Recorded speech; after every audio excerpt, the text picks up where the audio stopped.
নমস্কার বন্ধুরা, কেমন আছেন আপনারা? আশা করছি ভালো আছেন, সুস্থ আছেন। আপনারা কি কখনো গরম ভাতের মধ্যে শুকনো লঙ্কা দিয়ে দেখেছেন কি হতে পারে? বটির মধ্যে আপনারা কি কখনো এর আগে ক্লিপ লাগিয়ে দেখেছেন কি হয়? স্কাবার আপনারা কি কখনো এইভাবে সেলাই করে দেখেছেন কি হতে পারে?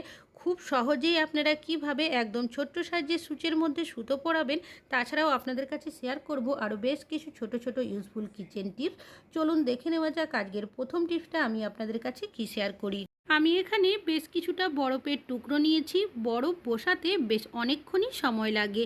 গরমের সময় বরফের ব্যবহার আমরা বিভিন্নভাবে করে থাকি, তাছাড়াও হাতে পায়ে চোট লেগে গেলেও আমরা বরফের ব্যবহার করি।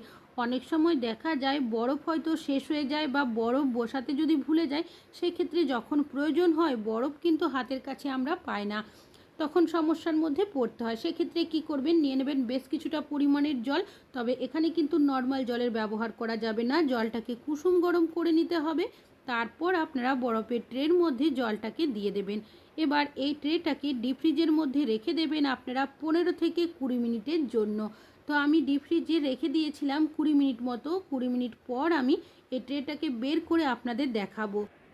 তো সব সময় যে আপনাদের এইভাবে করে বরফ বসাতে হবে তা কিন্তু নয়। অনেক সময় দেখবেন আমাদের প্রয়োজন হয় আর বরফ থাকে না, সেক্ষেত্রে সমস্যা হয়। তো এই পদ্ধতিটা আপনারা যদি ব্যবহার করেন, খুব কম সময়ের মধ্যেই কিন্তু আপনারা বরফ পেয়ে যাবেন। আশা করছি আপনাদের টিপসটা কাজে আসবে। তো দেখতেই পাচ্ছেন আমি কিন্তু বরফগুলো তুলেও আপনাদের দেখাচ্ছি। ভালো লাগলে অবশ্যই একটা লাইক করবেন।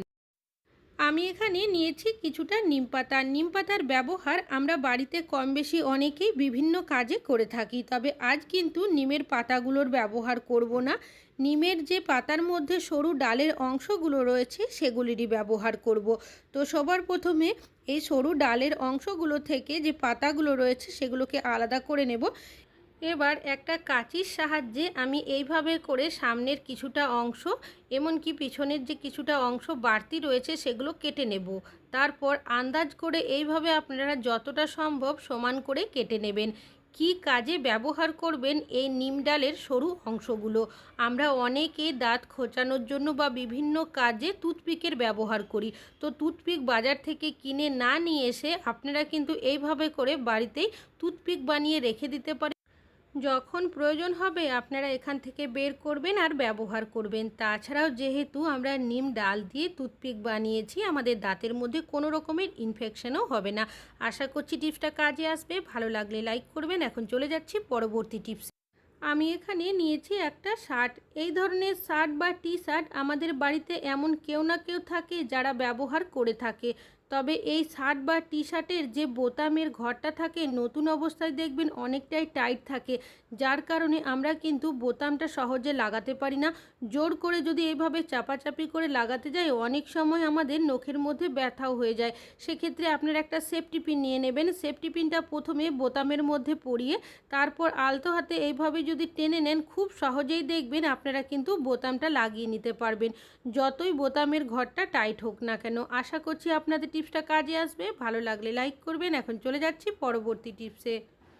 আমি এখানে নিয়েছি কিছুটা শুকনো লঙ্কা। শুকনো লঙ্কা রান্নাতে আমরা কম বেশি অনেকেই ব্যবহার করে থাকি, সেটা ফোড়ন হিসাবে হতে পারে বা পেস্ট হিসাবে। তবে রান্নাতে শুকনো লঙ্কা ব্যবহার করার কারণে অনেকেরই দেখবেন গ্যাস অম্বলের সমস্যা হয়, গলাবুক জ্বালা করে। সেক্ষেত্রে কি করবেন, যতগুলো লঙ্কার প্রয়োজন বোটাগুলো ছাড়িয়ে এই ধরনের স্টিলের চায়ের ছাঁকনির মধ্যে নিয়ে নেবেন। ভাত তো আমরা প্রত্যেকেই বাড়িতে রান্নাবান্না করে থাকি। ভাত যখন ফুটতে শুরু করে বা ভাত যখন হয়ে যায়, তখন ছাঁকনিটা এইভাবে কিছুক্ষণের জন্য রেখে দেবেন।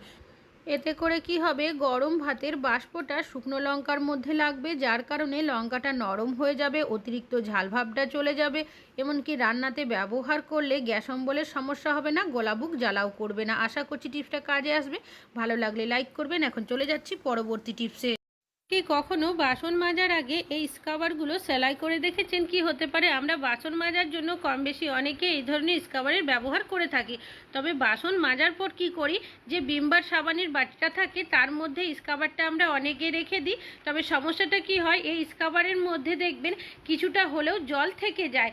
তো যার কারণে দেখা যায় সাবানটা তাড়াতাড়ি গলে যায়, বেশি দিন ব্যবহার করতে পারি না। তো আপনারা যখনই এই ধরনের স্কাবার দিয়ে বাসন মাজবেন, বাসন মাজা হয়ে গেলে আপনারা কি করবেন, রাখবেন কিচেন সিঙ্কের সাইডে বা কলের মধ্যে। যদি এই সুতোটা দিয়ে হ্যাং করে রেখে দিতে পারেন তাহলে দেখবেন স্কাবারের মধ্যে এক্সট্রা যে জল থাকবে সেটা সহজেই ঝরে যাবে। আর কিছুক্ষণ পর আপনারা সাবানের বাটির মধ্যে স্কাবারটা রাখতে পারেন বা ঝুলিয়েও রেখে দিতে পারেন। আশা করছি টিপসটা কাজে আসবে। আপনারা কি কখনো বটির মধ্যে ক্লিপ লাগিয়ে দেখেছেন? কি হতে পারে, আমরা বটির ব্যবহার প্রত্যেকেই করে থাকি সবজিপাতি কাটার জন্য, মাছ মাংস কাটার জন্য। আর রেগুলার বটি ব্যবহার করার কারণে বটির জং বা মরচে পড়ে যায়, বটির ধারটাও অনেকটাই কম হয়ে যায়। তো আপনারা কিভাবে দোকানে না নিয়ে গিয়ে ধার করবেন? এখানে একটা জামা কাপড় মেলার ক্লিপ নিয়েছি আর দুটো সাইডে ডবল টেপের যে টুকরো হয় সেটাকে লাগিয়ে দিয়েছি। কাগজের মতো যে অংশগুলো রয়েছে সেগুলোকে প্রথমে তুলে নিতে হবে। এখানে নিয়েছি সিরিজ পেপার বা সিরিজ কাগজ, আপনারা যে কোনো হার্ডওয়্যার্সের দোকানে পেয়ে যাবেন। দুটো টুকরো এভাবে লাগিয়ে নিয়েছি। তো আমাদের যে বটির ধার চলে যায় বা জং বা মরচে পড়ে যায় সেই বটির মধ্যে আপনারা এইভাবে ক্লিপটা লাগিয়ে হালকা হাতে ঘষতে থাকবেন। এতে কি হবে, বটির মধ্যে যে জং বা মরচেটা থাকে সেটা তো উঠে যাবে, বটির ধারটাও কিন্তু অনেকটাই চলে আসবে। তবে আপনারা ক্লিপের ব্যবহার কেন করবেন?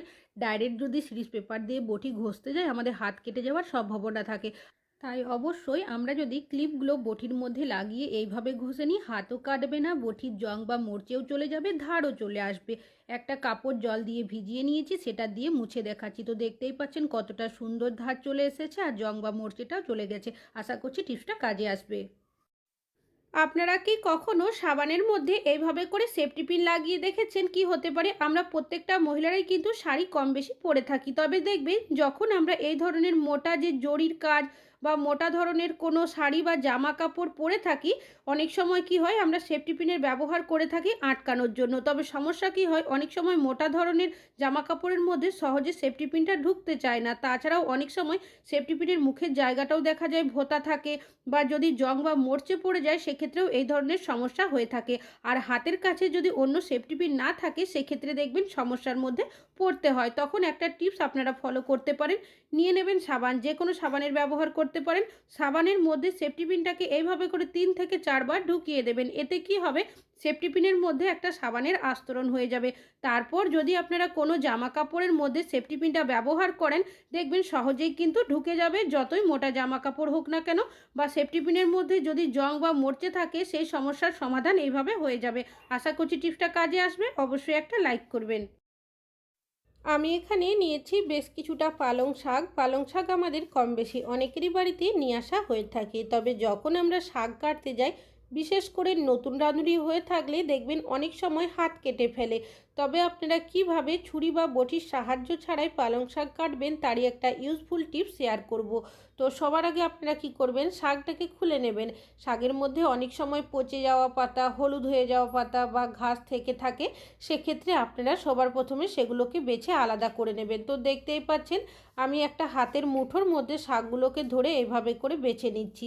এবার আমরা যখন শাকটা হাত দিয়ে ধরে কাটতে যাই দেখবেন শাক কিন্তু হাতের থেকে অনেক সময় বেরিয়ে আসে। তো যার কারণে শাকটা কাটতেও অসুবিধা হয়। তো আপনারা একটা গার্ডার নিয়ে নেবেন, যে গোড়ার অংশগুলো থাকে শাকের তার মধ্যে এভাবে করে গার্ডারটাকে আপনারা লাগিয়ে দেবেন। এতে করে কি হবে, গার্ডারটা বেঁধে দেওয়ার কারণে শাকটা দেখবেন একটা জায়গার মধ্যে সেট হয়ে থাকবে, কোনোভাবে আপনাদের হাতে থেকে বেরিয়ে যাবে না। এখানে আমি একটা স্টিলের পুরনো চায়ের ছাঁকনি নিয়েছি। এই ছাঁকনির যে হ্যান্ডেলটা থাকে সেটা দেখবেন অনেকটাই ধারালো থাকে।